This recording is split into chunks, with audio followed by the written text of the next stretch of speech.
Bab 361, Tuan, saya masih punya pekerjaan. Nama, hubungan terlarang penulis, syuting garis bawah star. Plus matikan mengatur ulang. Setelah Yun Sin Er pergi, Xiao Tian mulai bekerja lagi.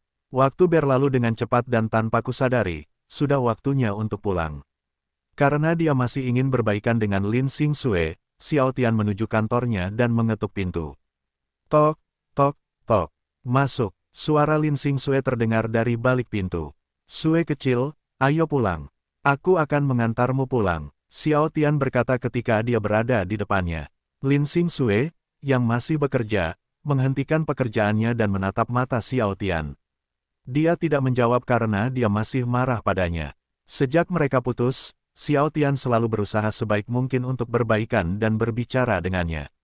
Namun, setiap kali dia ingin memaafkannya, kenangan tentang dia berciuman penuh gairah dengan Yun Sin Er selalu muncul di benaknya. Ketika dia ingat bahwa dia telah berbohong padanya, hatinya menjadi dingin dan dia tidak bisa memaafkannya. Pak, saya masih ada pekerjaan. Anda boleh pulang dulu. Xiao Tian sudah menduga Lin Xing Sue akan mengatakan hal seperti itu. Ia hanya berharap keajaiban terjadi padanya hari ini, namun sayang sekali, sepertinya Dewi Keberuntungan sudah tidak berpihak lagi padanya.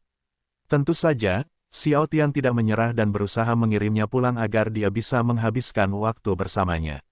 Waktu kerja sudah selesai, jadi kamu bisa bekerja lagi besok. Ayo pulang sekarang. Ingat Feng Yu sedang menunggumu di rumah sekarang. Xiao Tian benar, putrinya sedang menunggunya di rumah. Tetapi karena dia tidak ingin pulang bersamanya, dia bangkit dan berkata, Tuan, saya ingin pulang sendiri. Anda bisa pulang bersama si Fei dan Nona Liuning. Sejak video skandal Xiao Tian dan Yun Sin Er tersebar di internet, Lin Xing Sue menduga Xiao Tian punya lebih dari satu pacar. Dan karena Xiao Tian lah yang mempekerjakan Liu Ning, dia tahu bahwa Liu Ning adalah salah satu pacarnya. Tentu saja, dia tidak membenci Liu Ning. Dia tidak percaya Xiao Tian tega berbohong padanya sepanjang waktu. Itu sakit, sangat menyakitkan ketika dia mengingat bahwa Xiao Tian telah berbohong padanya dan selingkuh. Dia merasa sulit untuk percaya bahwa seorang pemuda, yang selalu mengatakan bahwa dia sangat mencintainya dan tidak akan pernah menyakiti perasaannya, melakukan hal seperti itu padanya. Ketika Lin Xing Sue berjalan melewatinya, Xiao Tian segera berlari ke arahnya dan berdiri di depannya. Sue kecil, bisakah kamu tidak bersikap seperti ini? Aku tahu aku salah, tetapi tidak bisakah kamu memberiku satu kesempatan lagi? Setidaknya jangan abaikan aku seperti ini.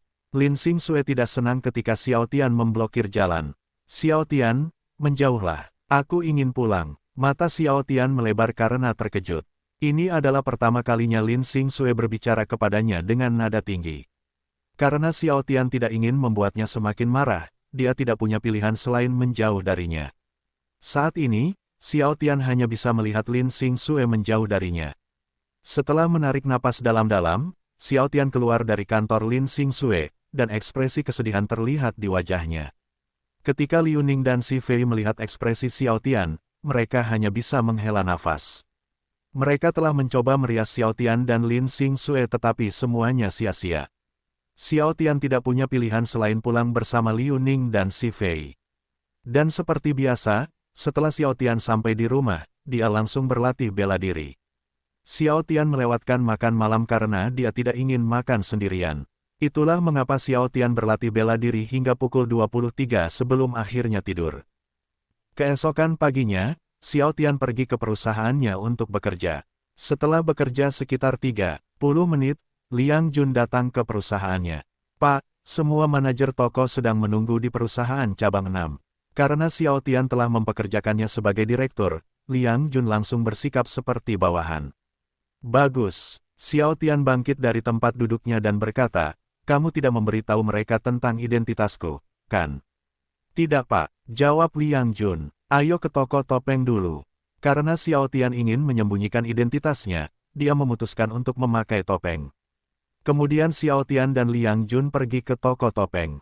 Karena Xiao Tian tidak ingin orang lain mengetahui bahwa dialah yang ingin memakai topeng itu, dia menyuruh Liang Jun untuk membelinya sambil menunggu di dalam mobil. Tidak lama setelah itu, Liang Jun kembali dengan membawa topeng emas. Itu adalah topeng yang dipakai orang saat pergi ke pesta topeng. Saat Xiao Tian memakai topeng, siapapun hanya bisa melihat mata, bibir, dan dagunya.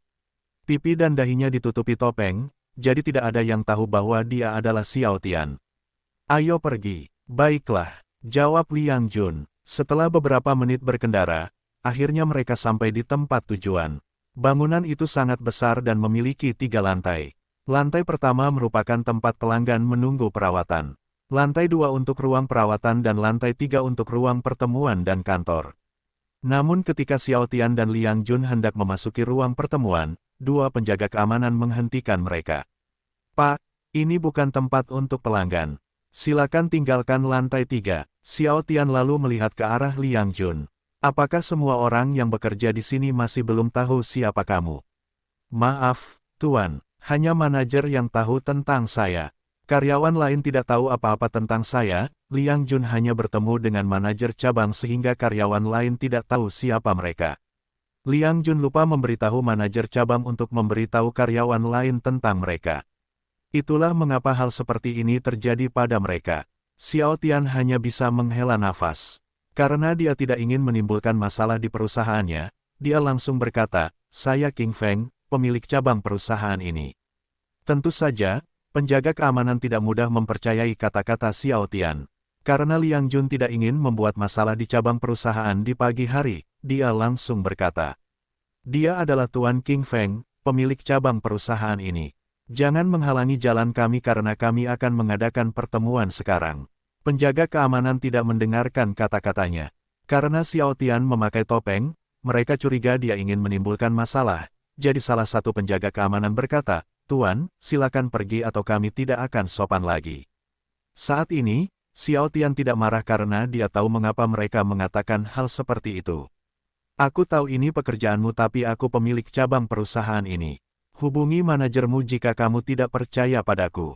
Setelah mendengar kata-kata Xiao Tian, para penjaga keamanan saling memandang. Mereka ragu-ragu apakah mereka harus menelepon manajer mereka atau tidak. Tiba-tiba seorang wanita muda berusia sekitar 20 tahun berjalan ke arah mereka.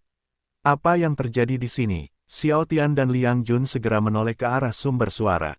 Karena penampilan wanita itu tidak terlihat memiliki status tinggi di cabang perusahaan, Xiao Tian memandang Liang Jun dan berkata, "Siapa dia?" "Dia hanya pegawai biasa di sini." Meskipun Liang Jun hanya bertemu dengan manajer cabang, dia telah melihat semua profil karyawan dan mengingatnya. Tetapi karena dia hanya punya waktu 2 hari untuk mengingat semua karyawan dan cabang perusahaan memiliki lebih dari 100 karyawan, Liang Jun hanya mengingat karyawan dengan status tinggi, dan dia yakin wanita yang berdiri di depannya bukanlah salah satu dari mereka. Karyawan dengan status tinggi, siapa kamu? Xiao Tian tidak senang melihat perilakunya karena dia berperilaku seolah-olah dia memiliki otoritas di cabang perusahaan. Tetapi karena Liang Jun mengatakan bahwa dia hanya seorang karyawan dengan status rendah, Xiao Tian bertanya-tanya mengapa dia bersikap seperti itu. Tentu saja Xiao Tian tidak marah dan hanya ingin mengetahui kebenarannya terlebih dahulu. "Aku Li Ke, kalian berdua tidak boleh berada di sini karena tempat ini bukan untuk semua orang." Karena dia adalah karyawan dengan status rendah, dia tidak tahu siapa Xiao Tian dan Liang Jun. Menyukai keluarga Li, Xiao Tian memandang Liang Jun karena dia ingin tahu tentang keluarganya. Seolah Liang Jun bisa membaca pikiran Xiao Tian, dia langsung berkata, "Ini keluarga Li yang berbeda." Berbeda dengan keluarga Xiao, ada beberapa keluarga Li di Shanghai. Jadi begitu, Xiao Tian memandang Li Ke. "Saya King Feng, pemilik cabang perusahaan ini." Hah, tentu saja, Li Ke mengira Xiao Tian ingin membodohinya. "Pemilik cabang perusahaan ini adalah Tuan Hong Guanji, apakah kamu ingin membodohiku?" Xiao Tian sudah menduga dia akan mengatakan hal seperti itu karena dia hanya seorang karyawan dengan status rendah jadi wajar jika dia tidak mengetahuinya. "Saya telah membeli cabang perusahaan ini. Apakah menurutmu umurku 3 tahun? Jadi, jika kamu bilang padaku bahwa kamu adalah pemilik cabang perusahaan ini, maka cabang perusahaan ini adalah milikmu. Lalu, bagaimana jika aku memberitahumu bahwa aku adalah pemilik cabang perusahaan ini?" Li Ke kemudian melihat ke arah penjaga keamanan, usir mereka keluar. Sebenarnya, Xiao Tian tidak ingin menimbulkan masalah dan berusaha sekuat tenaga menahan amarahnya, tetapi setelah melihat tingkah bodohnya, dia tidak bahagia. Seperti Xiao Tian, Liang Jun juga tidak senang. Beraninya pegawai rendahan sepertimu bersikap seperti ini di depan atasanmu. Petugas keamanan masih tidak mengambil tindakan karena ragu-ragu tentang apa yang harus mereka lakukan. Karyawan rendahan. Li Ke sangat marah ketika Liang Jun mengatakan bahwa dia adalah pegawai rendahan. Meski ia hanya seorang karyawan dengan status rendahan, namun tidak ada satupun karyawan lain yang berani mengatakan hal seperti itu kepadanya karena ia memiliki hubungan khusus dengan manajer cabang perusahaan. Jika saya ingin menendang seseorang, tidak satupun dari mereka yang bisa menghentikan saya melakukan hal itu. Tidak ada yang bisa menghentikannya. Sekarang Xiao Tian mengerti bahwa Li Ke memiliki hubungan khusus dengan manajer cabang. Namun, dia tidak tahu apakah dia wanita atau keluarga manajer cabang. Karena alasan ini, Xiao Tian memandang Liang Jun dan berkata, apakah dia keluarga manajer cabang? Tidak, Liang Jun langsung menjawab, manajer cabang berasal dari keluarga Ha, jadi dia bukan dari keluarganya. Mungkin dia simpanannya karena manajer cabang sudah menikah. Jadi begitu. Xiao Tian menganggukkan kepalanya. Li Ke kemudian melihat ke penjaga keamanan dan berkata, apa yang kalian berdua lakukan? Cepat usir mereka keluar. Karena penjaga keamanan mengetahui bahwa dia memiliki status khusus di cabang perusahaan, mereka segera mencoba mengusir Xiao Tian dan Liang Jun dari cabang perusahaan. Apakah kalian berdua benar-benar ingin mengusirku dari tempat ini? Xiao Tian sangat marah karena penjaga keamanan mendengarkan kata-kata Li Ke. Kamu akan menyesal nanti jika kamu masih mengikuti kata-katanya. Para penjaga keamanan segera menghentikan langkah mereka dan saling memandang. Mereka benar-benar tidak tahu apa yang harus mereka lakukan karena mereka takut Xiao Tian benar-benar pemilik cabang perusahaan. Namun, Li Ke juga mempunyai status khusus di cabang perusahaan dan jika mereka tidak melakukan apa yang diperintahkan, dia akan mempersulit hidup mereka atau mungkin dia akan meminta manajer cabang untuk memecat mereka nanti. Ketika Li Ke melihat penjaga keamanan tidak melakukan apapun, dia langsung berkata, cepat usir mereka atau aku akan meminta manajer memecat kalian berdua nanti. Ketika penjaga keamanan mendengar perkataan Li Ke, mereka tidak punya pilihan selain mencoba mengusir Xiao Tian dan Liang Jun lagi dari cabang perusahaan karena mereka tidak ingin kehilangan pekerjaan. Karena penjaga keamanan memutuskan untuk mengikuti kata-kata Li Ke, Xiao Tian sangat marah. Wajahnya menjadi dingin ketika penjaga keamanan mencoba mengusirnya. Xiao Tian tahu bahwa tidak ada gunanya berbicara dengan mereka lagi. Itulah sebabnya ketika penjaga keamanan mencoba melumpuhkan Xiao Tian, dia segera melemparkan tinjunya ke arah kepala penjaga keamanan. Tidak hanya itu, Xiao Tian juga menendang bagian tengah tubuh mereka hingga menyebabkan mereka terjatuh ke lantai. Kamu akan menyesali tindakanmu nanti. Li Ke terkejut. Dia mengira penjaga keamanan akan mengusir Xiao Tian dan Liang Jun dari cabang perusahaan dengan mudah, tetapi dia salah. Penjaga keamanan tidak hanya gagal mengeluarkan mereka dari cabang perusahaan, tetapi mereka juga terlempar ke lantai setelah Xiao Tian menendang dan memukul mereka. Tentu saja, penjaga keamanan segera bangkit dan mencoba mengusir Xiao Tian dan Liang Jun keluar dari cabang perusahaan lagi. Namun, karena Xiao Tian telah menendang dan memukul mereka, salah satu penjaga keamanan berkata, kamu telah melakukannya, kami tidak akan bersikap sopan lagi. Setelah mengatakan itu, penjaga keamanan mencoba menyerang Xiao Tian lagi. Keduanya melemparkan tinju mereka ke arah Xiao Tian pada saat bersamaan. Namun, sebelum mereka sempat memukul Xiao Tian, dia menendang dagu mereka. Setelah itu, Xiao Tian meninju bagian tengah tubuh salah satu penjaga keamanan dengan sangat keras. Ketika penjaga keamanan ingin menyerang Xiao Tian lagi, tiba-tiba terdengar suara, apa yang terjadi di sini? Semuanya langsung menoleh ke arah sumber suara. Ketika Li Ke melihat Hawang, dia mulai menyeringai karena dengan kehadirannya, dia bisa melakukan apapun yang dia inginkan. Manajer Ha, keluarkan mereka dari cabang perusahaan ini. Siapa yang berani menimbulkan masalah? Hawang segera menghentikan kata-katanya saat melihat Liang Jun. Tuan, Liang, Anda sudah tiba. Manajer Ha, apa yang kamu lakukan? Cepat usir mereka dari sini. Mereka harus, sebelum Li Ke menyelesaikan kata-katanya, Hawang menamparkan wajahnya. Asteris tamparan, suara tamparan terdengar di telinga mereka. Li Ke tercengang dengan hal ini. Sampai saat ini, Hawang belum pernah bersikap seperti itu saat bersamanya. Dia selalu memperlakukannya dengan baik dan tidak pernah mengatakan tidak pada kata-katanya. Ini adalah pertama kalinya Hawang melakukan hal seperti itu. Dia tidak hanya mengabaikan kata-katanya, tapi dia bahkan menamparkan wajahnya di depan orang lain. Dengan tangan kirinya di pipi, dia melirik Hawang. Apa yang kamu lakukan? Kenapa kamu menamparkan wajahku? Asteris tamparan. Daripada langsung memberinya jawaban, Hawang malah menamparkan wajahnya lagi. Hal ini membuat Li marah dan berkata dengan marah. Hawang, apa yang kamu lakukan? Apa salahku? Apakah kamu tahu siapa mereka? Teriak Hawang. Dia adalah Direktur Liang Jun. Apakah kamu ingin aku dipecat? Pada saat ini, Li menyadari bahwa dia sudah dikutuk. Dia tidak menyangka apa yang dikatakan Liang Jun padanya adalah kebenaran. Bukan saja dia tidak mempercayai kata-kata mereka, tetapi dia bahkan ingin mengeluarkan Xiao Tian dan Liang Jun dari cabang perusahaan. Bukan hanya Li, para satpam juga kaget. Sebelumnya Xiao Tian mengatakan bahwa dia adalah pemilik cabang perusahaan, tetapi mereka tidak mempercayai perkataannya. Hal ini membuat penjaga keamanan memandang Xiao Tian dengan ketakutan. Mereka takut kehilangan pekerjaan karena telah menyinggung bos besar. Hawang kemudian memandang Liang Jun dan berkata, Tuan, siapa orang di sebelah Anda? Dia adalah Tuan King Feng, pemilik cabang perusahaan ini. Liang Jun lalu mengarahkan jari telunjuknya ke arah Li. Manajer H, siapa wanita ini? Dia adalah. Hawang tidak tahu harus berkata apa. Dia takut jika dia mengatakan yang sebenarnya kepada Liang Jun, posisinya sebagai manajer cabang akan terancam. Karena alasan ini, dia memutuskan untuk berbohong. Dia hanya seorang pegawai dengan status rendah. Hawang, kamu bajingan. Li sangat marah ketika Hawang mengatakan bahwa dia hanya seorang karyawan dengan status rendah.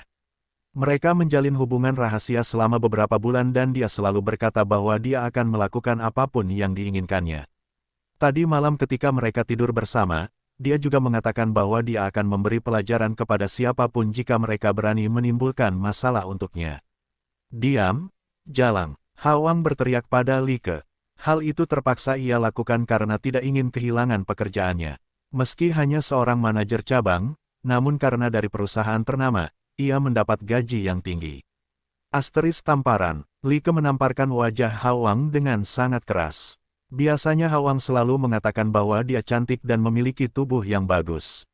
Sekarang ketika dia dalam masalah, bukan saja dia tidak membantunya, tapi dia bahkan memanggilnya perempuan jalang. Hal ini membuat Li tidak bisa menahan amarahnya lagi. Brengsek, apa katamu? Saat ini, Xiao Tian, Liang Jun, dan penjaga keamanan hanya melihat mereka. Xiao Tian dan Liang Jun ingin tahu apa yang akan dilakukan Hawang terhadap Li. Dia adalah seorang karyawan dengan status rendah namun dia berani berperilaku perkasa seolah-olah dia memiliki status tinggi di cabang perusahaan. Hawang sulit percaya bahwa Li berani menamparkan wajahnya. Dia bahkan melakukannya di depan bos mereka. Selama ini, dia selalu memperlakukannya dengan baik dan memberikan apapun yang diinginkannya. Dia telah membelikannya tas bagus, pakaian, dan banyak barang lainnya. Dia hanya tidak menyangka kalau dia akan mempermalukannya di depan bosnya. Karena alasan ini, Hawang menamparkan wajah Li lagi, menyebabkan dia terjatuh ke lantai. Meninggalkan, Li memandang Hawang sambil mengertakkan gigi. Dia sangat marah. Namun, karena dia tidak dapat berbuat apa-apa saat itu, dia hanya berdiri dan pergi. Kamu akan menyesali perbuatanmu nanti.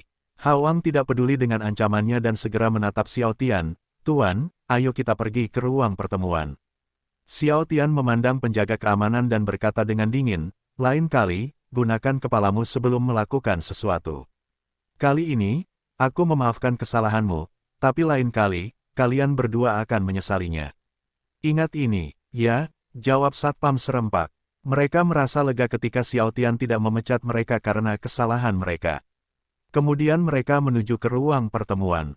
Ketika Xiao Tian masuk ke ruang pertemuan, dia melihat 19 orang duduk di kursi. Mereka berusia sekitar 27 hingga 35 tahun. Ruang pertemuannya cukup besar dengan meja panjang di tengahnya. Ketika manajer cabang melihat Xiao Tian, ekspresi keterkejutan muncul di wajah mereka. Mereka tahu bahwa dia adalah bos mereka, tetapi mereka tidak menyangka Xiao Tian akan memakai topeng. Tentu saja, mereka tahu Xiao Tian ingin menyembunyikan identitasnya. Namun, yang tidak mereka mengerti adalah mengapa Xiao Tian ingin menyembunyikan identitasnya. Dia adalah pemilik 20 cabang. Itu adalah sesuatu yang Seharusnya membuatnya bangga, dan di sini Xiao Tian memutuskan untuk menyembunyikan identitasnya. Namun tidak satupun dari mereka yang berani mengeluh karena takut akan akibatnya. Kemudian Xiao Tian dan Liang Jun duduk di kursi yang telah disiapkan untuk mereka berdua. Setelah duduk di kursi, Xiao Tian langsung berkata, "Aku tahu kalian semua penasaran kenapa aku memakai topeng, tapi aku punya alasan untuk ini. Kalian hanya perlu tahu bahwa aku bosmu." Kali ini, Xiao Tian tidak ingin menjadi pemimpin yang baik hati seperti sebelumnya, namun ia memilih menjadi pemimpin yang kejam karena ingin membuat mereka takut padanya agar mereka berpikir dua kali jika ingin mengkhianatinya nanti. Salah satu manajer langsung berkata, "Pak, apa yang harus kami lakukan jika ada orang yang memakai masker menyuruh kami melakukan sesuatu di kemudian hari? Kami tidak tahu identitas atau wajah Anda, jadi selama mereka memakai masker, mereka bisa berpura-pura melakukannya, jadilah kamu.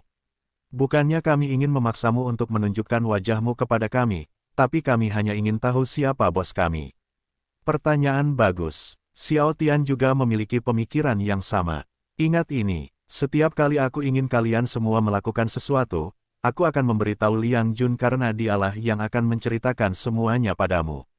Jika aku ingin bertemu kalian semua, aku akan membawa Liang Jun bersamaku. Jadi jika seseorang yang memakai topeng menyuruh kalian semua melakukan sesuatu, jangan percaya. Saya minta maaf karena mengatakan ini, tetapi apakah sutradara mengenal wajah Anda, Tuan? Kata salah satu manajer cabang. Dia telah melihat wajahku. Xiao Tian segera menjawab, "Tuan King adalah orang yang menyelamatkan keluargaku, jadi aku mengenalnya." Liang Jun menambahkan, karena Xiao Tian berkata bahwa Liang Jun pernah melihat wajahnya sebelumnya, semua manajer cabang tidak bertanya lagi. "Baiklah, ayo kita mulai." Karena Xiao Tian tidak ingin membuang waktu, dia ingin segera memulai pertemuan. Semua manajer cabang kemudian fokus pada Xiao Tian. Tak satu pun dari mereka mengeluarkan suara seolah-olah itu adalah patung. "Pertama-tama, izinkan saya memperkenalkan diri. Saya tahu Anda semua sudah tahu tentang saya dari Liang Jun, tapi saya akan memperkenalkan diri secara resmi." Xiao Tian yakin mereka sudah tahu tentang dia tapi dia harus melakukan itu. "Namaku King Feng, dan aku dari Beijing." Semua manajer cabang terkejut ketika mereka mengetahui bahwa Xiao Tian berasal dari Beijing karena Liang Jun hanya memberitahu mereka nama bos mereka. "Kedua, saya ingin mengubah nama perusahaan ini menjadi perusahaan kecantikan abadi. Dan semua cabangnya akan diberi nama klinik kecantikan abadi." Alasan Xiao Tian ingin mengubahnya adalah karena dia adalah pemilik perusahaan, bukan keluarga Hong. Semua manajer cabang tidak berkata apa-apa setelah mendengar perkataan Xiao Tian karena mereka sudah menduga Xiao Tian akan mengganti nama perusahaan. Tidak mungkin untuk tidak mengubah nama perusahaan karena jika dia tidak mengubahnya, orang lain akan tetap mengira keluarga Hong adalah pemilik perusahaan tersebut. Ketiga, Xiao Tian memandang Hawang. "Saya tidak ingin ada orang yang mendapatkan pekerjaan di perusahaan saya karena memanfaatkan koneksi, atau memberikan perlakuan khusus kepada salah satu karyawan." Saat Xiao Tian menatapnya, Hawang merasakan darahnya membeku. Sekarang Xiao Tian mengatakannya di depan manajer cabang lainnya, reputasinya sudah ternoda. Namun, karena Xiao Tian adalah bosnya, dia tidak bisa berbuat apa-apa terhadap Xiao Tian. "Apakah kalian semua mengerti?" Xiao Tian memandang semua manajer cabang dengan mata dingin. Semua manajer cabang menggigil sesaat saat melihat mata Xiao Tian. "Kami mengerti, Tuan." Setelah mendengar perkataan Xiao Tian, banyak dari mereka mulai berpikir tentang bagaimana berhenti menjalin hubungan rahasia dengan majikannya di cabang perusahaan. Xiao Tian kemudian mengembalikan perhatiannya pada Hawang dan berkata, "Manajer Ha, kali ini, saya akan memaafkan Anda. Tapi lain kali Anda melakukan kesalahan yang sama, saya akan segera memecat Anda." "Apakah Anda mengerti?" "Dimengerti, Tuan." Hawang merasa lega saat Xiao Tian masih memberinya kesempatan untuk bekerja di bawahnya. Dia kemudian berjanji pada dirinya sendiri bahwa dia tidak akan pernah memiliki wanita simpanan di cabang perusahaan lagi. Jika dia menginginkan seorang wanita simpanan, dia akan mencari wanita yang tidak bekerja di klinik kecantikan abadi. "Terakhir, jangan berani-berani mengkhianatiku atau kamu akan menyesalinya." Xiao Tian telah memilih untuk menjadi bos yang kejam, jadi dia memutuskan untuk memberi mereka ancaman. "Tetapi jika kalian semua bekerja keras dan setia kepadaku, aku tidak akan memperlakukan kalian semua dengan tidak adil." Kami akan mengingatnya, Tuan. Semua manajer cabang berkata serempak. Kemudian mereka berbicara sekitar 1 jam sebelum akhirnya Xiao Tian mengakhiri pertemuannya. Karena masih belum memiliki laboratorium dan kantor pusat perusahaan, Xiao Tian dan Liang Jun pergi mencari tempat untuk laboratorium dan kantor pusat perusahaan. Dengan koneksi Liang Jun, mereka segera menemukan tempat yang bagus untuk laboratorium dan kantor pusat perusahaan. Meski bangunannya tidak besar, tapi Xiao Tian merasa puas. Itu sebabnya dia memutuskan untuk menyewanya selama setahun. Setelah itu, Liang Jun dan Xiao Tian pergi ke restoran bambu. Kemudian Xiao Tian menyuruh Liang Jun memanggil kepala ahli kimia kosmetik. Tidak lama setelah itu, seorang wanita dewasa berkacamata muncul di hadapan mereka. Siapapun yang melihatnya pasti tahu bahwa dia adalah wanita yang pintar. Tolong duduk, Liang Jun berkata pada wanita dewasa itu. Setelah wanita itu duduk di kursi, dia melihat ke arah Xiao Tian. Dia penasaran dengan orang di sebelah Liang Jun. Seolah Liang Jun bisa membaca pikirannya, dia langsung berkata, dia adalah Tuan King Feng, bos kami. Mendengar perkataan Liang Jun, wanita dewasa itu langsung berkata, halo Tuan, nama saya Mujia.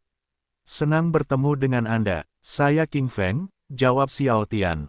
Itu saja, Mujia berkata di kepalanya setelah mendengar kata-katanya. Karena Mujia tidak diundang pada pertemuan sebelumnya, Liang Jun menjelaskan apa yang mereka bahas pada pertemuan sebelumnya. Setelah Liang Jun selesai menjelaskan semuanya, Xiao Tian langsung berkata, jadi, berapa lama waktu yang dibutuhkan untuk membuat produk perawatan kulit baru? Kami bisa meluncurkannya kapanpun Anda mau, Tuan. Sebelum kami semua mengundurkan diri dari perusahaan Hong Guanji, kami sudah membuat produk perawatan kulit baru dan siap meluncurkannya. Namun karena perusahaan Hong Guanji sedang ada masalah besar, kami tidak bisa melakukannya. Itu, alasan Mujia berani menggunakan produk baru mereka sebelumnya adalah karena dia yakin tidak ada lagi ahli kimia kosmetik yang bekerja di bawah perusahaan Hong Guanji. Kami sudah membuat beberapa produk skincare baru seperti pembersih wajah, pelembab wajah, masker dan lain-lain. Kami hanya membutuhkan bahan-bahannya saja. Bagus, kamu bisa membelinya dengan Liang Jun nanti. Xiao Tian senang dengan ini. Sebelumnya, dia mengira harus menunggu 3 hingga 6 bulan jika perusahaannya ingin meluncurkan produk perawatan kulit baru. Dia tidak menyangka Dewi Keberuntungan ada di sisinya. Jangan kita luncurkan semuanya sekaligus. Luncurkan setengahnya. Setelah produk perawatan kulit baru mendapat respon yang baik dari masyarakat, kita akan meluncurkan separuh produk lainnya. Mengerti, Tuan? Meskipun Mujia tidak tahu mengapa Xiao Tian tidak ingin meluncurkan semua produknya sekaligus, tapi dia tidak menanyakannya karena dia bosnya. Tugasnya adalah melakukan apa yang diperintahkan kepadanya. Kami akan mengumumkan nama baru perusahaan dan pada saat yang sama, kami akan meluncurkan produk perawatan kulit kami ke publik. Menurut Xiao Tian, ini adalah waktu yang tepat untuk meluncurkan produk barunya karena akan mendapat perhatian publik. Ide cemerlang, Tuan, Liang Jun dan Mujia berkata serempak. Kemudian mereka berbicara selama beberapa menit sebelum akhirnya, Xiao Tian kembali ke perusahaan Stars Clothes miliknya. Distrik Wanhui, rumah keluarga Hong. 3 orang sedang duduk di sofa, 2 pria dan 1 wanita. Dari ekspresi wajah mereka, siapapun tahu bahwa mereka sedang marah atas sesuatu. Orang-orang itu tidak lain adalah Hong Guanji, Hong Duan, dan Yi Yi. Aku tidak peduli. Aku ingin anakku dibebaskan dari penjara besok dan aku juga Xiao Tian mati secepatnya. Yi Yi sangat membenci Xiao Tian karena dia telah menghancurkan keluarga mereka. Putranya dipenjara karena Xiao Tian dan suaminya juga kehilangan separuh perusahaannya. Tak hanya itu, seluruh pegawai penting juga sudah mengundurkan diri. Akan sulit bagi keluarga mereka untuk membesarkannya kembali. Ya, ayah, aku juga ingin memberi pelajaran pada Xiao Tian, seperti ibunya, Hong Duan juga sangat membenci Xiao Tian. Xiao Tian hanya berasal dari keluarga kelas menengah dan dia berani menimbulkan masalah pada keluarga mereka. Dan yang sulit dia percayai adalah Xiao Tian berhasil menghancurkan keluarganya. Karena Xiao Tian, mereka kehilangan status sebagai keluarga kelas atas dan sekarang mereka hanya menjadi keluarga kelas menengah atas. Saya juga ingin menghajarnya sampai mati, kata Hong Guanji dengan mata menakutkan. Tapi apa yang harus kita lakukan? Mudah. Hong Duan kemudian membisikkan rencananya kepada orang tuanya. Ayo lakukan sesuai rencanamu. Hong Guanji dan Yi Yi berkata serempak. Mari kita tunggu waktu yang tepat, kata Hong Duan. Di suatu tempat di rumah, seorang wanita cantik sedang duduk di kursi dengan air mata jatuh di pipinya. Di depannya ada seorang wanita tua terbaring di tempat tidur. Wanita tua itu menutup matanya seolah sedang tidur. Orang-orang itu adalah Suruyan dan ibunya. Saat Suruyan memandangi ibunya, dia menyeka air matanya dengan lengan bajunya. Ibu, maafkan aku. Aku tidak bisa membawamu ke rumah sakit. Belum lama ini, ayahnya meninggal dunia, dan sejak itu ibunya mulai sakit-sakitan. Ibunya mulai jarang makan dan hanya memandang ke langit. Dan karena itu, tubuhnya menjadi lemah dan dia mulai sakit-sakitan. Suruyan telah membawa ibunya ke rumah sakit namun ibunya masih sering sakit. Karena itu, dia tidak lagi mempunyai uang untuk membawa ibunya ke rumah sakit. Ibunya adalah satu-satunya keluarganya jadi dia tidak ingin kehilangan ibunya. Dia mencoba meminjam uang dari orang lain tetapi tidak satupun dari mereka mau meminjamkan uangnya karena mereka yakin Suruyan tidak akan bisa mengembalikan uangnya nanti. Ibu, sebuah suara sedih keluar dari mulut Suruyan. Dia tidak tahu apa yang harus dia lakukan untuk membawa ibunya ke rumah sakit. Dia tahu jika dia tidak membawa ibunya ke rumah sakit, dia bisa kehilangan ibunya selamanya dan dia tidak menginginkan hal itu. Dia tidak ingin sendirian, ayahnya telah meninggal, jadi ibunya adalah satu-satunya orang yang bisa dia sebut sebagai keluarga. Aku masih perawan, aku tahu cara mendapatkan uang dengan cepat. Karena tidak ada pilihan lain, Suruyan tidak punya pilihan selain menawarkan keperawanannya kepada orang kaya. Dengan itu, dia yakin bisa mendapatkan uang untuk membawa ibunya ke rumah sakit. Sebenarnya dia menyimpan keperawanannya untuk malam pertama bersama calon suaminya. Namun karena ia sangat membutuhkan uang untuk ibunya, ia terpaksa melupakan keinginannya tersebut. Asteris Wiuwie, saat Suruyan sedang melihat ibunya, dia mendengar suara sirene ambulans. Hal ini membuat Suruyan bangkit dan berjalan menuju kamar tamu karena dari suara tersebut, ambulans sedang menuju ke rumahnya. Dan dugaannya benar ketika dia melihat ambulans berhenti di depan rumahnya. Suruyan segera membuka pintu. Dokter, Suruyan terkejut saat melihat seorang dokter keluar dari ambulans. Biasanya hanya ada paramedis di dalam ambulans. Itu sebabnya Suruyan terkejut. Namun, yang paling mengejutkannya adalah ambulans berhenti di depan rumahnya.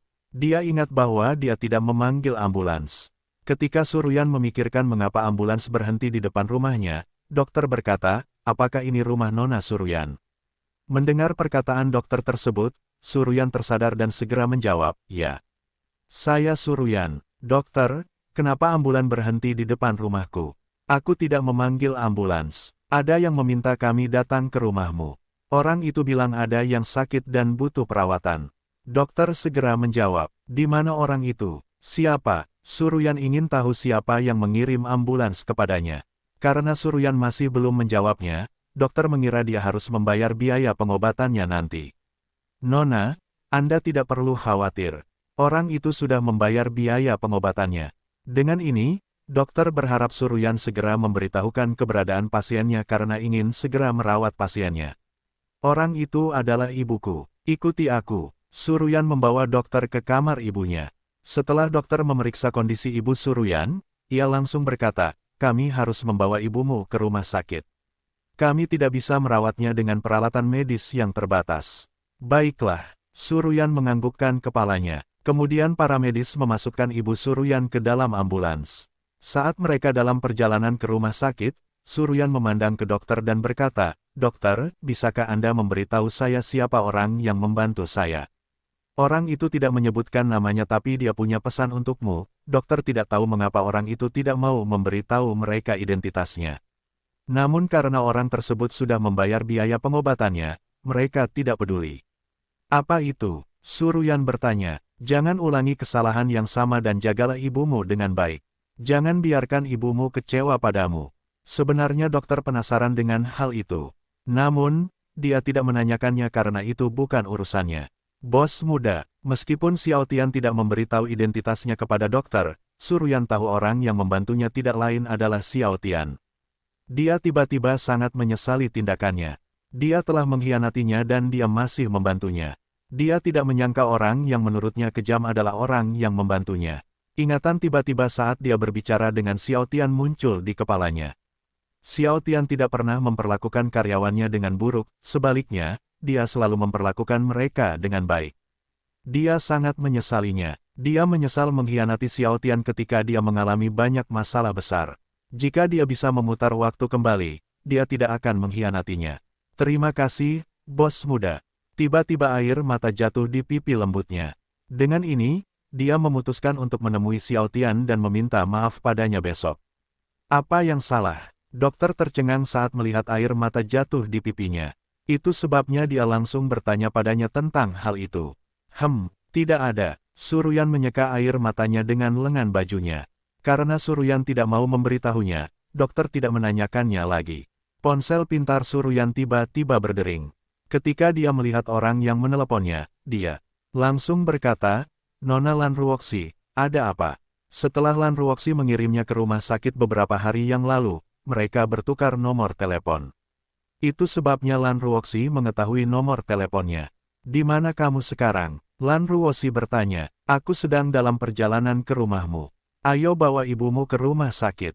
Karena Lanruoxi pergi ke luar kota, dia tidak punya waktu untuk membawa ibu Suruyan ke rumah sakit. Itu sebabnya dia segera menelepon Suruyan setelah dia kembali ke Shanghai. "Aku sedang dalam perjalanan ke rumah sakit." Suruyan tidak menyangka Lanruoxi ingin membantunya juga.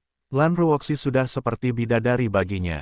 Lanruoxi telah membantunya saat dia sangat membutuhkan bantuan. Tidak hanya itu, Lanruoxi juga merupakan teman Xiao Tian. Suruyan tidak tahu bahwa dia buta saat ini. Semua orang di sekitarnya baik, tapi dia malah menyakiti mereka.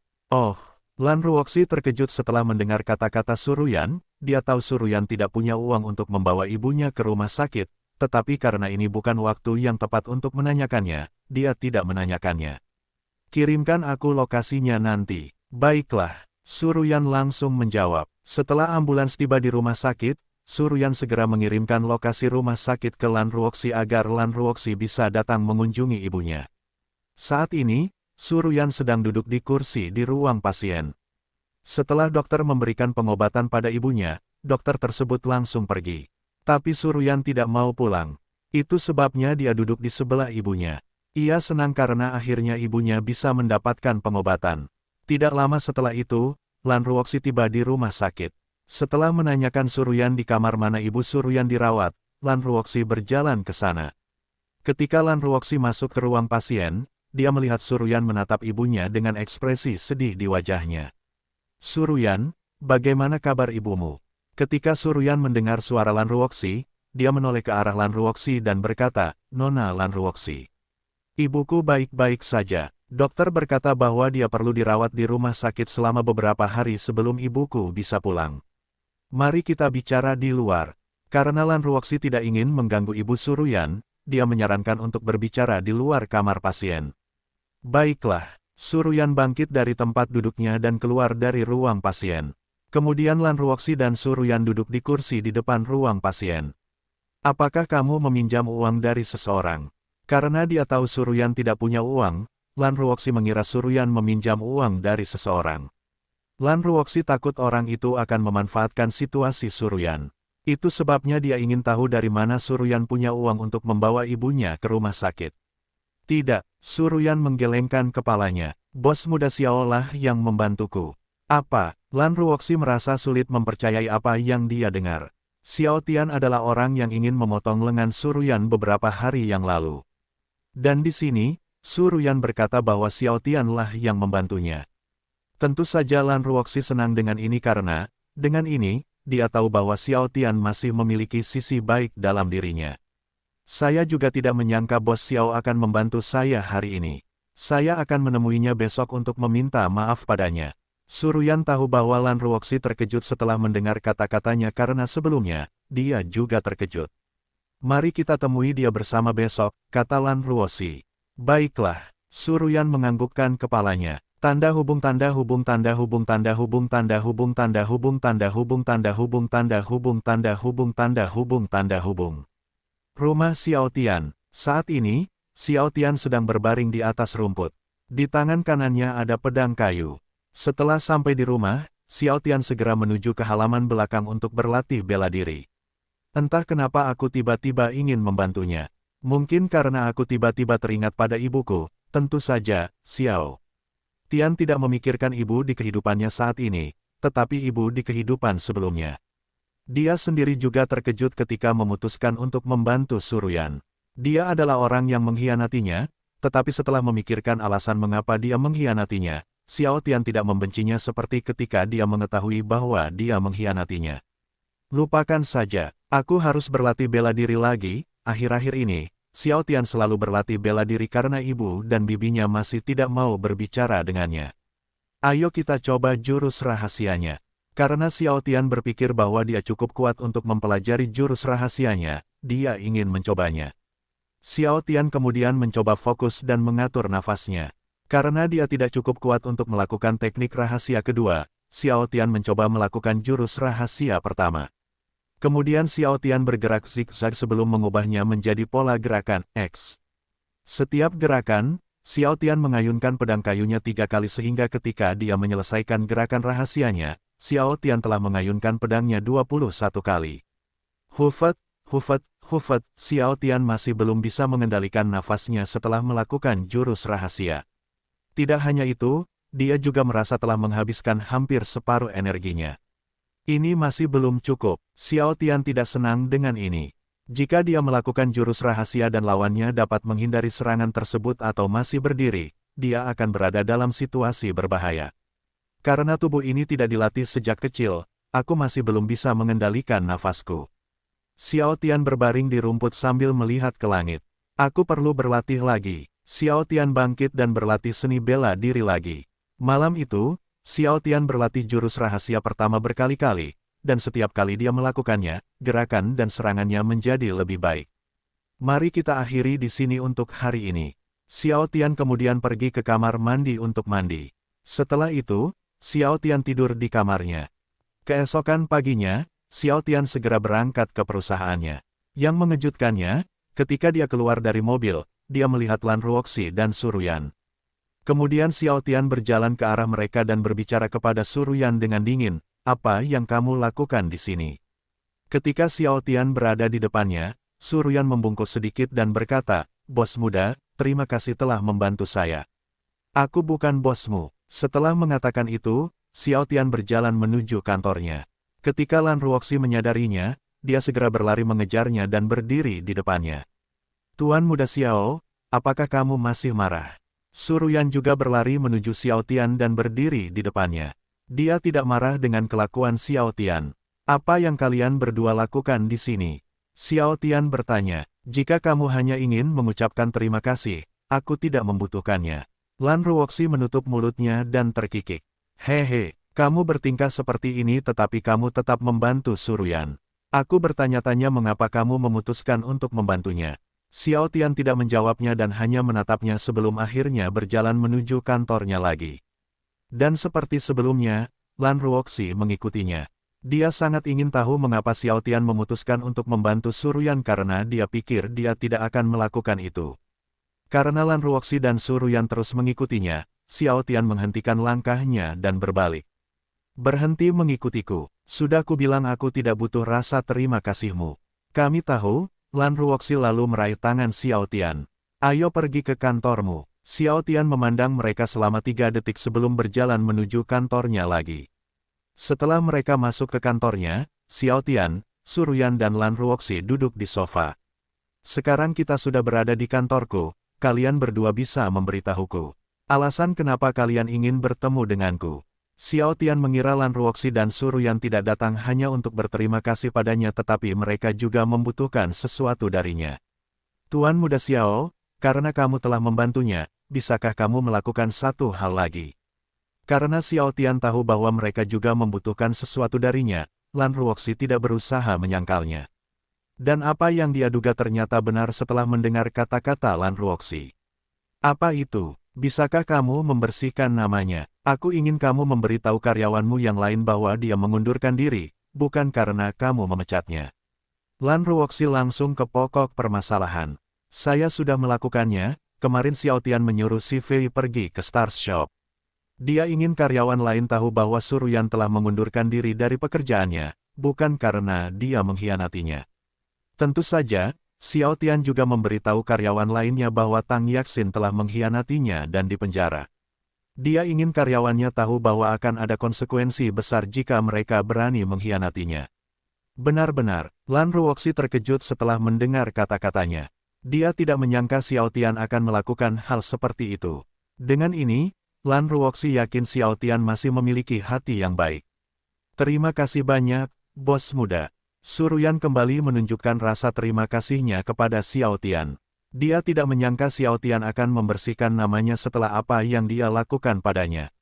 Aku bukan bosmu. Berhentilah memanggilku bos muda, meskipun Xiao Tian telah memaafkan Suruyan, tetapi setiap kali dia mengingat apa yang telah dia lakukan padanya, dia tidak bisa menahan amarahnya.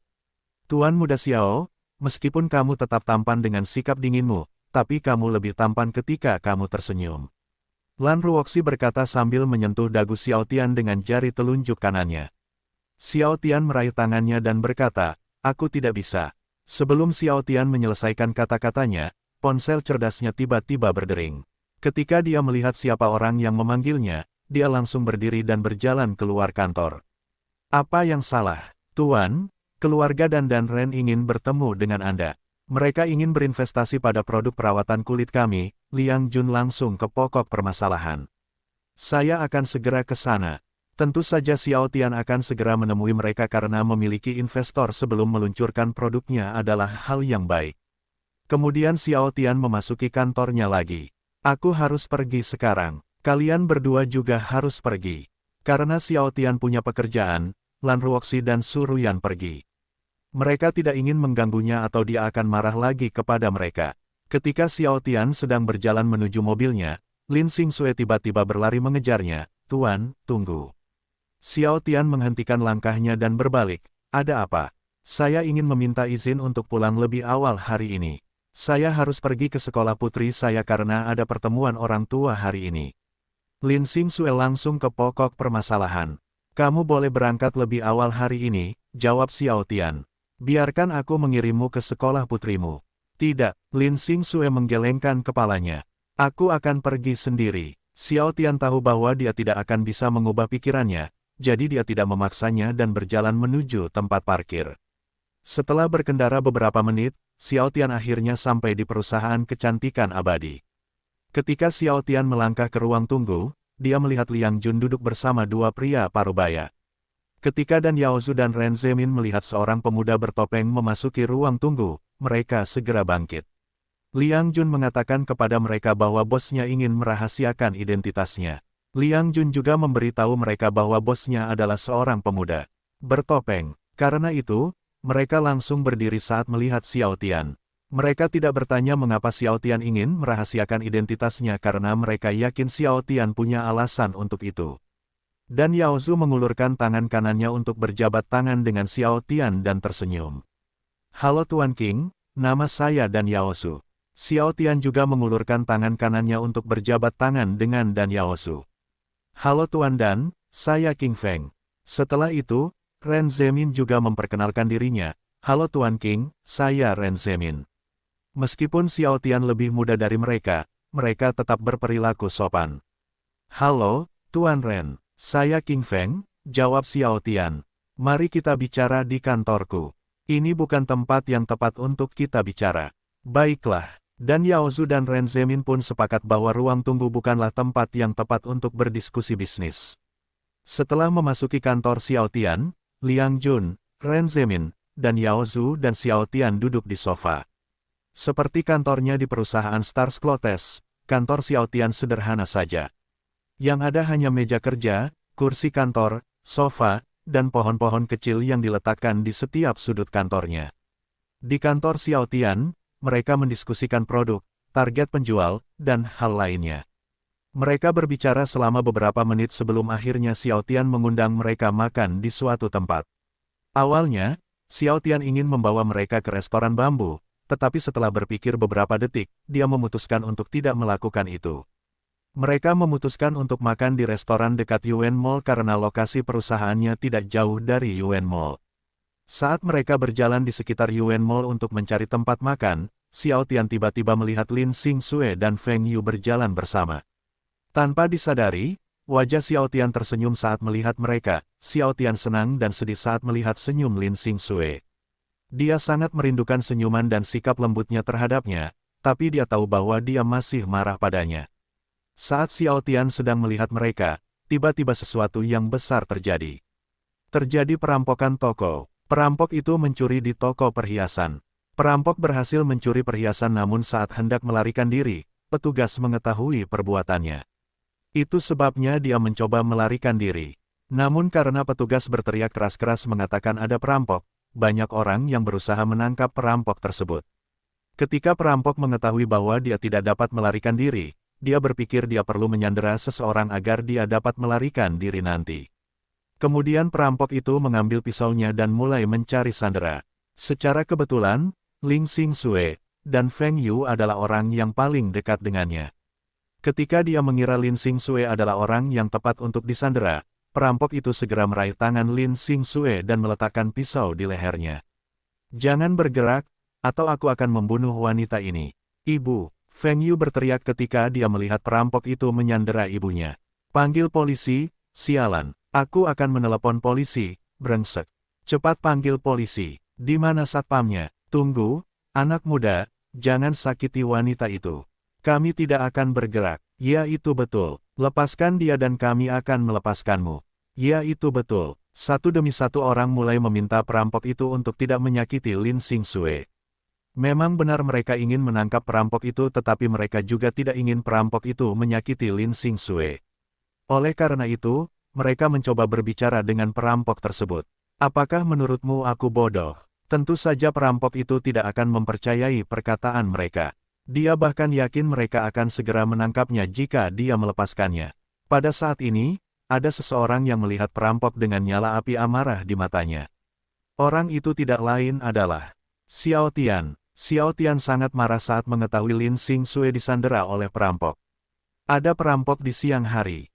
Liang Jun terkejut saat mengetahui ada perampok di siang hari. Dia merasa sulit untuk percaya bahwa seseorang berani mencuri di siang hari. Orang-orang zaman sekarang. Dan Yao Zu menghela nafas saat melihat perampokan di siang hari. Ren Zemin menggelengkan kepalanya dan berkata, ada banyak orang yang malas mencari pekerjaan. Ketika Liang Jun melihat Xiao Tian berjalan menuju perampok itu, dia langsung berkata, "Tuan, mau kemana?" Liang Jun, Ren Zemin, dan Yao Zu mengikuti Xiao Tian karena penasaran dengan apa yang ingin dilakukan Xiao Tian. Xiao Tian berjalan menuju belakang perampok itu dengan tenang. Ketika orang lain melihat apa yang dilakukan Xiao Tian, mereka berusaha mengalihkan perhatian perampok itu kepada mereka agar Xiao Tian bisa menyelamatkan sandera. Ketika Xiao Tian menemukan kesempatan untuk menyelamatkan Lin Xingxue, dia berlari ke arah perampok itu dan meraih tangan kanannya yang memegang pisau. Setelah itu, Xiao Tian mengambil pisaunya dan melemparkannya ke lantai. Semua orang senang ketika Xiao Tian berhasil merampas pisau tersebut karena tanpa pisau mereka tidak perlu takut pada perampok. Xiao Tian memukul wajah perampok itu, menyebabkan perampok itu terjatuh ke lantai. Dia tidak memukul perampok itu lagi karena dia tahu semua orang akan memukuli perampok itu. Dan dugaannya benar karena beberapa orang mulai memukuli perampok tersebut. Tentu saja, Xiao Tian tidak menghentikan mereka karena dia tidak peduli dengan perampok itu. "Ibu," Feng Yu berlari menuju ibunya. Lin Xingxue segera berjongkok dan memeluk putrinya. Dia tidak takut saat disandera tadi. Ia bahkan merasa bersyukur karena putrinya tidak disandera juga. "Ibu, kamu baik-baik saja?" Feng Yu bertanya. "Ya, saya baik-baik saja." Lin Xingxue menghentikan pelukannya dan menoleh ke arah Xiao Tian. Saat ini, Xiao Tian ingin berjalan ke arah mereka. Namun, karena dia berpura-pura menjadi King Feng, dia tidak dapat melakukan itu. Itu sebabnya dia hanya melihat mereka. Lin Xingxue memegang tangan putrinya dan berjalan menuju Xiao Tian. "Terima kasih telah menyelamatkanku. Jangan pedulikan itu." Xiao Tian langsung menjawab. Feng Yu membungkuk sedikit dan berkata, "Terima kasih telah menyelamatkan ibuku." Tindakan Feng Yu sangat mengejutkan Xiao Tian. Dia tidak menyangka Feng Yu juga akan menunjukkan rasa terima kasih padanya. Xiao Tian tiba-tiba berpikir itu karena ibunya sangat penting baginya. Itulah sebabnya Feng Yu melakukan sesuatu yang belum pernah dia lakukan sebelumnya padanya. "Jangan pedulikan itu. Tuan, bisakah Anda memberitahu saya nama Anda?" Lin Xingxue ingin mengetahui nama penyelamatnya. Meski dia tidak bisa melihat wajahnya karena memakai topeng, tapi setidaknya dia ingin tahu namanya. Ini aku, Sue kecil. Xiao Tian segera menjawab di kepalanya.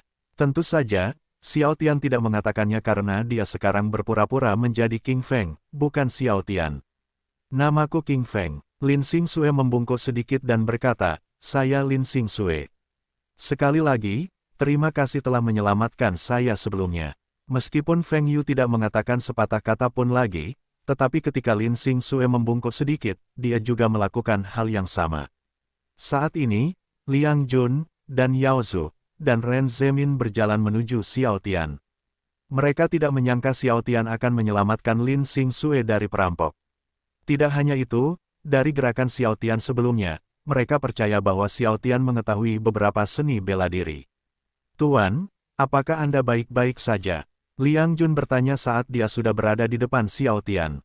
Meskipun dia telah pergi ke perusahaan Xiao Tian 2 kali, tapi dia belum pernah bertemu Lin Xingxue, jadi dia tidak tahu siapa Lin Xingxue. Saat ini, Xiao Tian merasa beruntung karena Lin Xingxue tidak mengetahui siapa Liang Jun. Saya baik-baik saja, Tuan King, saya tidak menyangka Anda begitu berani. Anda bahkan tidak takut pada perampok itu.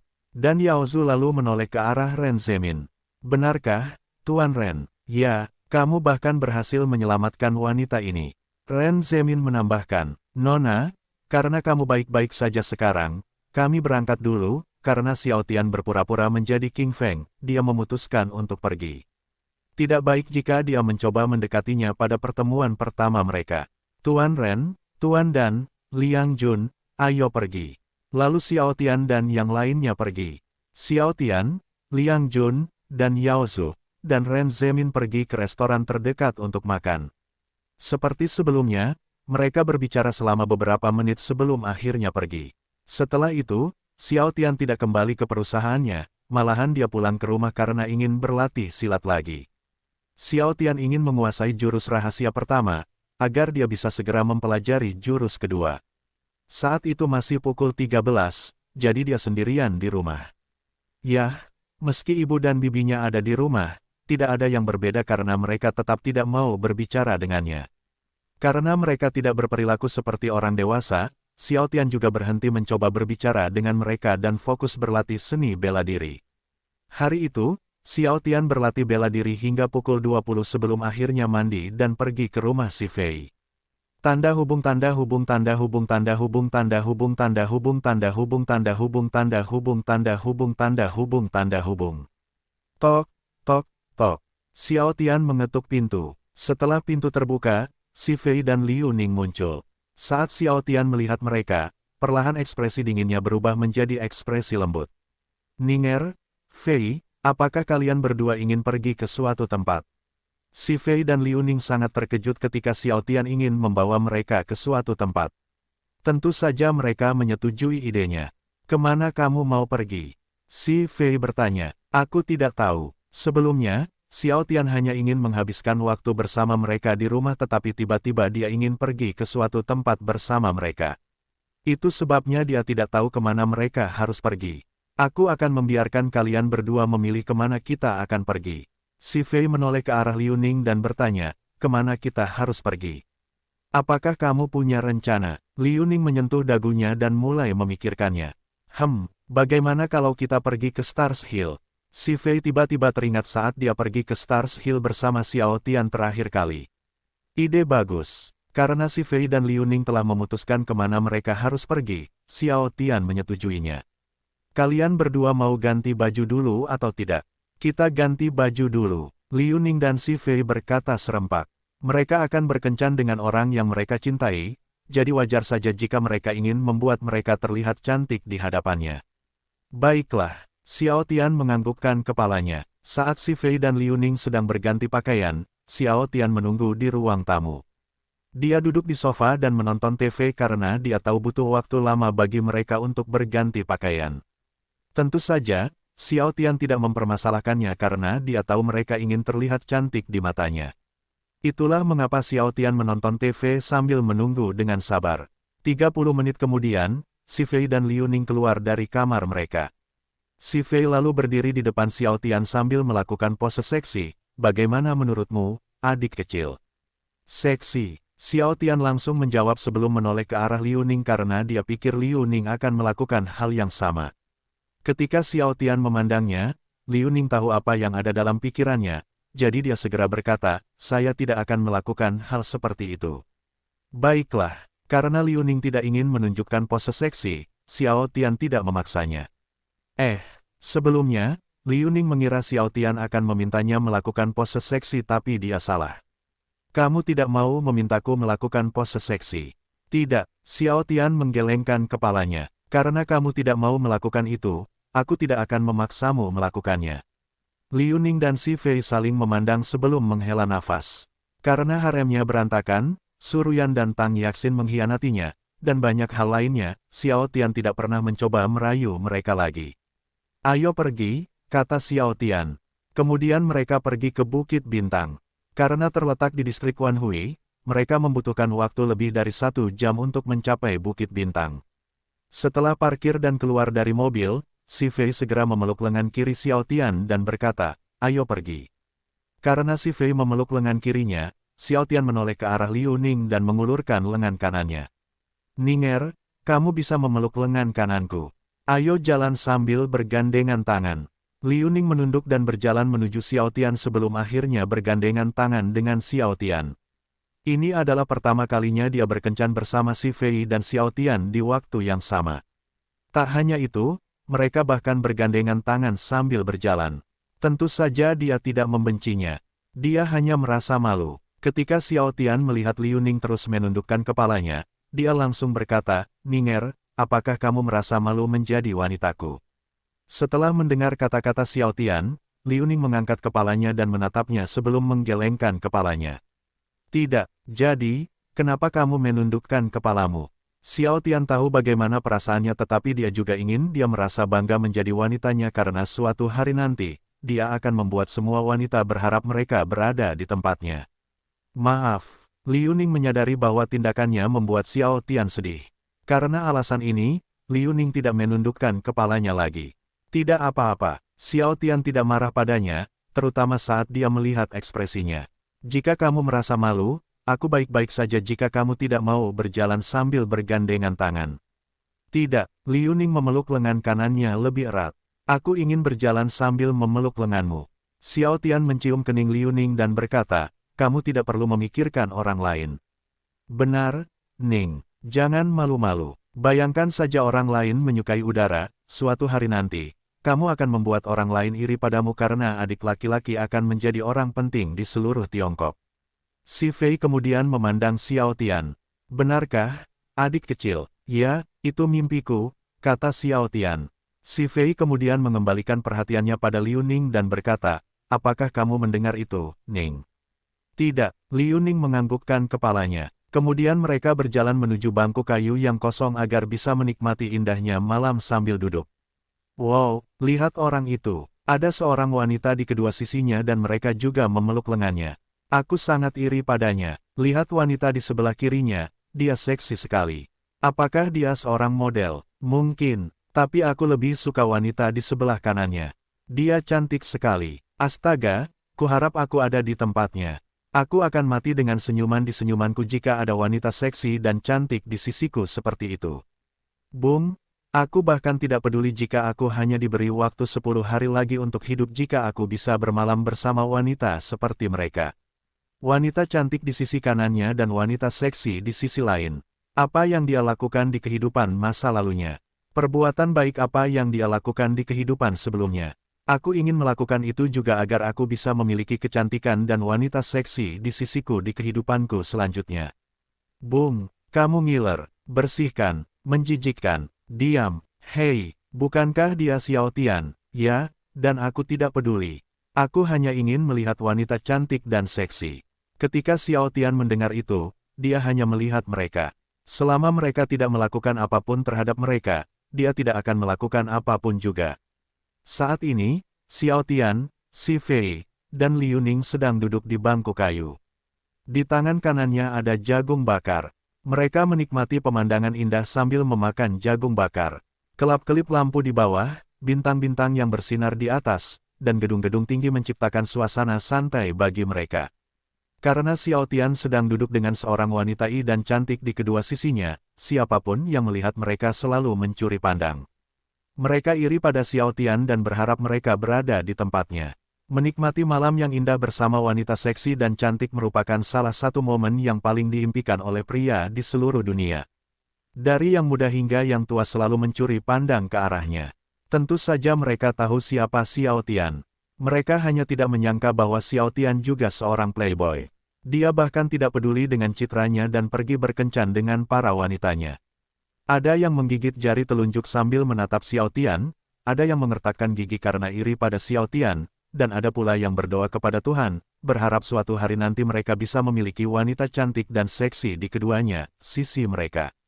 Tentu saja, Xiao Tian, Liu Ning, dan Si Fei tahu bahwa mereka semua sering mencuri pandang, tetapi mereka memutuskan untuk mengabaikannya. Pada awalnya, Liu Ning merasa malu ketika orang-orang melihatnya, tetapi setelah beberapa menit, dia tidak mempedulikannya lagi. Yang ingin dia lakukan hanyalah menikmati malam yang indah dan menghabiskan waktu bersama Si Fei dan Xiao Tian. Xiao Tian, Si Fei, dan Liu Ning menghabiskan waktu di Stars Hill hingga pukul 23 sebelum akhirnya mereka pulang. Adik, apakah kamu ingin pulang sekarang? Si Fei masih ingin menghabiskan waktu bersama Xiao Tian, jadi dia sedih saat harus berpisah dengan Xiao Tian. Xiao Tian tidak langsung menjawab dan hanya menatap Si Fei selama beberapa detik sebelum akhirnya melihat Liu Ning juga. Liu Ning masih ingin menghabiskan waktu bersama Xiao Tian juga. Itu sebabnya dia segera meraih tangannya dan menatap matanya. Meskipun Liu Ning tidak mengucapkan sepatah kata pun, tetapi dari ekspresinya, Xiao Tian mengerti apa yang diinginkannya. Tidak, aku akan bermalam di rumahmu. Sebenarnya Xiao Tian ingin pulang lebih awal, namun setelah mengetahui mereka masih ingin menghabiskan waktu bersamanya, dia memutuskan untuk tidak melakukannya. Bagus, Si Fei menjawab dengan gembira. Setelah mendengar kata-kata Xiao Tian, wajah Liu Ning berubah menjadi senyuman. Dia senang ketika Xiao Tian memutuskan untuk bermalam di rumahnya. Kemudian mereka memasuki rumah dan menuju ke ruang tamu. Mereka menonton TV hingga pukul 23.55 sebelum akhirnya menuju ke kamar Si Fei. Tentu saja, Xiao Tian sedang berbaring di tempat tidur dengan Liu Ning dan Si Fei di kedua sisinya. Dan seperti sebelumnya, Liu Ning dan Si Fei langsung berpelukan. Mereka berbicara sekitar 15 menit sebelum akhirnya mereka tidur. Keesokan paginya, Si Fei dan Liu Ning bangun pada pukul 5. Karena hari ini adalah hari Minggu, mereka tidak berangkat kerja. Oleh karena itu, Liu Ning dan Si Fei tidak segera memasak sarapan. Mereka memandangi wajah tertidurnya selama sekitar 10 menit sebelum akhirnya, Si Fei berkata, kamu bisa menemaninya. Aku akan memasak sarapan sekarang. Tidak, Liu Ning menganggukkan kepalanya. Saat Si Fei sedang berjalan menuju dapur, Liu Ning terus menatap Xiao Tian. Dia menyentuh pipi Xiao Tian dengan jari telunjuknya dengan lembut. Akhirnya pada pukul 5.30, Xiao Tian terbangun. Ia menoleh ke samping kiri saat merasakan ada jari menyentuh pipi kirinya. Selamat pagi, Tianer. Liu Ning tersenyum indah. Apakah kamu tidur dengan nyenyak? Tidak, Xiao Tian menganggukkan kepalanya. Di mana Fei? Dia sedang di dapur sedang memasak sarapan. Liu Ning langsung menjawab. Kemudian Xiao Tian meraih tubuh Liu Ning dan meletakkannya di atas tubuhnya. Sudah beberapa hari sejak dia bisa memeluk seseorang sambil berbaring seperti itu. Meskipun Liu Ning terkejut dengan tindakannya, tapi dia hanya tersenyum ketika Xiao Tian meletakkannya di atas tubuhnya. Ketika dia ingin meletakkan kepalanya di dadanya, Xiao Tian tiba-tiba meraih kepalanya dan menariknya ke arah kepalanya. Tentu saja Liu Ning tahu bahwa Xiao Tian ingin menciumnya. Namun karena dia senang dicium oleh kekasihnya, dia membiarkannya melakukan apapun yang diinginkannya. Berciuman dengan kekasihnya di pagi hari adalah sesuatu yang dia sukai juga. Saat mereka mengatupkan bibir, mereka saling menatap mata. Awalnya ciuman biasa namun hanya berlangsung sekitar 10 detik sebelum akhirnya mereka membuka mulut dan mulai menggerakkan lidahnya secara cabul. Mereka berciuman penuh gairah selama lebih dari 1 menit sebelum akhirnya Liu Ning menghentikan ciumannya. Namun, dia tidak memisahkan bibir mereka. Dia masih menempelkan bibirnya ke bibirnya sambil menatap mata hitamnya lagi. Dan ketika napasnya sudah kembali normal, Liu Ning memasukkan lidahnya ke dalam mulutnya lagi. Mereka melakukan hal yang sama berulang kali. Dan seperti ini, mereka berciuman dengan penuh gairah selama lebih dari 10 menit. Ayo pergi ke dapur. Alasan Xiao Tian ingin pergi ke dapur adalah karena dia juga ingin mencium si Fei. Seolah Liu Ning bisa membaca pikirannya, dia langsung tersenyum dan berkata, kamu juga ingin mencium kakak perempuan Fei, kan? Ya, si Fei adalah wanitanya juga, jadi tidak ada gunanya berbohong padanya dan dia juga akan keberatan. Itulah mengapa Xiao Tian mengatakan yang sebenarnya padanya. Baiklah, Liu Ning kemudian turun dari tempat tidur. Ayo kita ke dapur. Saat Liu Ning dan Xiao Tian melangkah ke dapur, mereka melihat si Fei sedang memasak sarapan. Karena Xiao Tian ingin mencium si Fei, dia berjalan ke arahnya sebelum akhirnya memeluknya dari belakang. Dia tidak langsung menciumnya karena dia sedang memasak sarapan. Dia tidak ingin sesuatu terjadi padanya. Si Fei menghentikan apa yang dia lakukan ketika Xiao Tian tiba-tiba memeluknya dari belakang. Dia sangat terkejut dengan tindakannya. Apa ini? Hehe, Xiao Tian kemudian membalikkan tubuhnya menghadapnya. Begitu mereka saling berhadapan, Xiao Tian mencium bibir cerianya. Tentu saja si Fei menyambut ciuman itu dengan gembira. Dia bahkan lupa bahwa dia sedang memasak sarapan ketika Xiao Tian menciumnya. Saat Xiao Tian dan si Fei berciuman, Liu Ning menggantikan si Fei dan melanjutkan memasak sarapan karena dia tidak ingin makanannya terlalu matang. Segera Xiao Tian dan si Fei berciuman dengan penuh gairah. Saat mereka berciuman dengan lapar, Xiao Tian meraih pantatnya dan mengangkat tubuhnya. Si Fei segera mengunci kakinya di pinggang Xiao Tian secara refleks. Tidak hanya itu, dia juga melingkarkan lengannya yang panjang dan ramping di lehernya. Setelah berciuman dengan penuh gairah selama beberapa menit, si Fei melepaskan ciumannya dan terkikik. Hehe, kenapa kamu tiba-tiba menciumku? Apakah kamu pernah melakukan French kiss dengan Ning sebelumnya? Itu sebabnya kamu juga ingin melakukan ciuman penuh gairah denganku. Xiao Tian tidak menjawabnya dan menciumnya dengan penuh gairah lagi. Dan seperti ini, mereka berciuman dengan lapar selama beberapa menit lagi.